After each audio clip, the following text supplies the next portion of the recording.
এবং আমি বলেছিলাম যে তৃণমূলের মূল সমেত উপড়ে ফেলবো, সেটাও আমি পেরেছি। আমাদের এখন কোনো মুখ্যমন্ত্রী নেই, উনি প্রাক্তন। কয়েকদিন পরে আমাদের গঠন হবে, আমাদের সরকার বিজেপি সরকার। অভয়ের মাকে প্রার্থী পাইনি তো, আমরা বাংলার মাকে প্রার্থী পেয়েছি। উনি তো বাংলার মা, উনি সারা ভারতবর্ষের মা। উনি অভয়ের মা না, অভয় আমাদের সবার বোন দিদি, উনি বাংলার মা।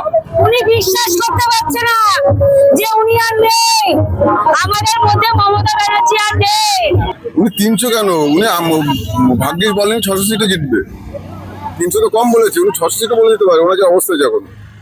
এই জয় আমাদের পানিহাটি বাসীর জয়। আমি আগেই বলেছিলাম আমি জিতবো, মানে পানিহাটি বাসী জিতবো। এটা পানিহাটি বাসীর জয় হয়েছে এবং আমি পানিহাটি বাসীকে কথা দিয়েছিলাম যে এই ঘোষ ফ্যামিলির থেকে, এই ঘোষ ফ্যামিলির যে থ্রেড কালচার, তার থেকে মুক্তি দেব, সেটা আমি পেরেছি। এবং আমি বলেছিলাম যে তৃণমূলের মূল সমেত উপড়ে ফেলবো, সেটাও আমি পেরেছি। মেয়েদের নিরাপত্তা, এদের নিরাপত্তা কি দিতে পারবে? অবশ্যই পারবো। আমাদের এখন কোনো মুখ্যমন্ত্রী নেই, উনি প্রাক্তন। কয়েকদিন পরে আমাদের গঠন হবে, আমাদের সরকার বিজেপি সরকার। সেই জায়গায় দাঁড়িয়ে কতটা আত্মবিশ্বাসী মনে হলো আপনার অপোজিটে যিনি দাঁড়িয়েছিলেন? আমার সঙ্গে যে এত মানুষ রয়েছেন তাতে আমি প্রচন্ড আত্মবিশ্বাসী, প্রচন্ড। সারা বিশ্ববাসী আমার সাথে রয়েছে। আমার প্রতিদ্বন্দ্বিতার কেউ নেই। আমি মনে করি যারা প্রতিদ্বন্দ্বী ছিল তারা ধূলিসাৎ হয়ে গেছে আজকে।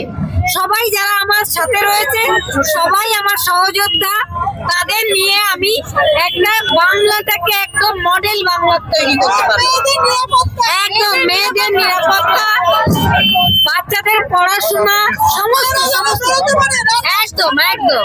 বলছি পানিহাটির মেয়েদের সুরক্ষা, আপনার মেয়েটি শুধু পানিহাটি নয়, সারা পশ্চিমবঙ্গে মেয়েদের সুরক্ষা।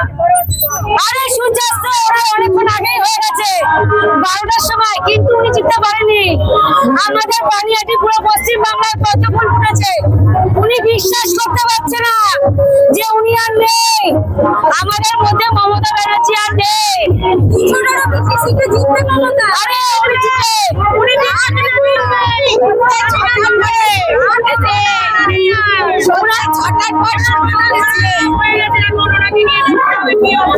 ওনার যে গানটা ছিল যাবার বেলায়, উনি বুঝে শুনেই গানটা করেছিল। উনি সকালবেলাতেই 12টা বাজতে না বাজতে উনি জিতে গেছে, সেই প্রমাণ আমরা সবাই পেয়ে গেছি। এখন শুধু পদ্ম ফুল, কোনো জোড়া ফুল আর ফুটছে না, শুধু পদ্ম ফুল। জয় শ্রীরাম, জয় শ্রীরাম। আমাদের বিরোধী দলনেতা বলেছে সাদা কাপড়ে কে বেড়ায়। এবার সাদা কাপড়ে যারা বেড়ায় তাদের জয় রাত্রেই হয়, ঠিক আছে। মানুষের জয় দিনের বেলা হয়ে, সূর্যের আলোতে হয়ে গেছে।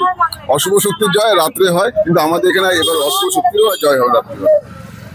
সেই জায়গায় দাঁড়িয়ে বলছে বিজেপি নাকি প্র্যাঙ্ক করছে। উনি অনেক কিছু বলে, উনি কি না বলে।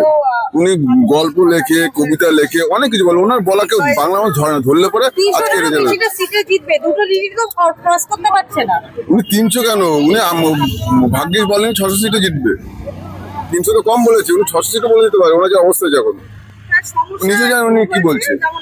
300 বলাতে খুশি, নাহলে 600 বলেন, এটাই অনেক বড় কথা। পানিহাটি থেকে জয়ী প্রার্থী অভয়ের মা। পানিহাটিতে অভয় মা যেদিন নাম ঘোষণা হয়েছে সেদিনই জয়ী হয়েছে, সেদিনই বাংলার মানুষ জয়ী হয়েছে। সেদিন আজকে অভয় মার জন্য বাংলার মানুষ জয়ী হয়েছে, বাংলার মা মেয়েরা জয়ী হয়েছে। আমরা যখন প্রার্থী নিয়ে পরিচয় গেছিলাম আমারই মন্ডলের, যখন প্রচারে গেছি তখনই বুঝতে পেরেছি যে ওদের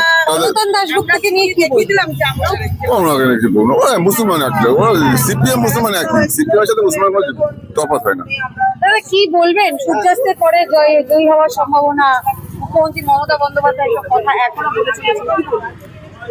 বয়স হয়ে গেছে তো, অনেক বয়স হলে মানুষের কি হয় জানেন তো, ভারসাম্য হারিয়ে যায়। ওনারও ভারসাম্য হারিয়ে গেছে বলে উনি অনেক কথা বলছে। ওনার কথা আমরা ধরি না। আমরা জানি মানুষের রায় হয়ে গেছে, মানুষ রায় দিয়েছে, স্বাধীনতা মানুষ ফিরে পেয়েছে। মানুষ নতুন করে আজ আবার স্বাধীনতা ফিরে পেল, ঠিক আছে? তো ওনার কথা আমরা কেন, কোনো মানুষই আর কান দেবে না। না, উনি 600 সিটে জিতবে বিধানসভা, 2026 বিধানসভায় উনি 600 সিটে জিতবে। ওর জন্যই দুটো ডিজিটে আছে, 600 গিয়ে দাঁড়াবে ওটা। অভয়ের মাকে প্রার্থী হিসেবে পেয়ে কেমন কতটা খুশি আপনারা? অভয়ের মাকে প্রার্থী পাইনি তো, আমরা বাংলার মাকে প্রার্থী পেয়েছি। উনি তো বাংলার মা, উনি সারা ভারতবর্ষের মা। উনি অভয়ের মা না, অভয় আমাদের সবার বোন দিদি, উনি বাংলার মা। মানে ওদের সূর্য তো অস্তই হয়ে গেছে, ওদের সূর্য অস্ত হয়ে গেছে। পশ্চিমবাংলা আজকে 4 তারিখে গেরুয়াময় নতুন সূর্য উদিত হয়েছে, ওদের সূর্য অস্ত হয়ে গেছে। পাগল হয়ে গেছেন উনি, জেনে গেছেন ওনার পায়ের তলা থেকে মাটি চলে গেছে। যেখানে পশ্চিমবাংলায় আমাদের 294টা সিট, উনি বলছে 300টা সিটে জিতবে। আচ্ছা বাড়ি, যেভাবে সন্ত্রাস তৈরি করেছেন উনি এই রাজ্যে, মানুষ বিতশ্রিত ওনার উপরে। উনি একজন মহিলা হয়ে ওনার মুখ্যমন্ত্রী চেয়ারটা দরকার, আর সেখানে আমাদের ঘরের মেয়েদেরকে উনি বলছেন রাত 8টার পরে যেন তোমরা না বেরো। কেন উনি মহিলাদের সুরক্ষিত রাখার সেই জায়গাটাই উনি তৈরি করতে পারছেন না। উনি এমনভাবে ওনার যারা দলীয় সন্ত্রাসবাদী যাদের উনি তৈরি করেছেন, এতটাই বাড়বাড়ন্ত বাড়িয়ে দিয়েছে যে উনি আর কোনো কিছুই ঠেকাতে পারছেন না। পরিবর্তন হলো তো, একদম গেরুয়া ঝড় উঠলো, একদম কি বলবে? এই পরিবর্তনই ওনার উচিত যোগ্য জবাব আমরা দিয়ে দিয়েছি।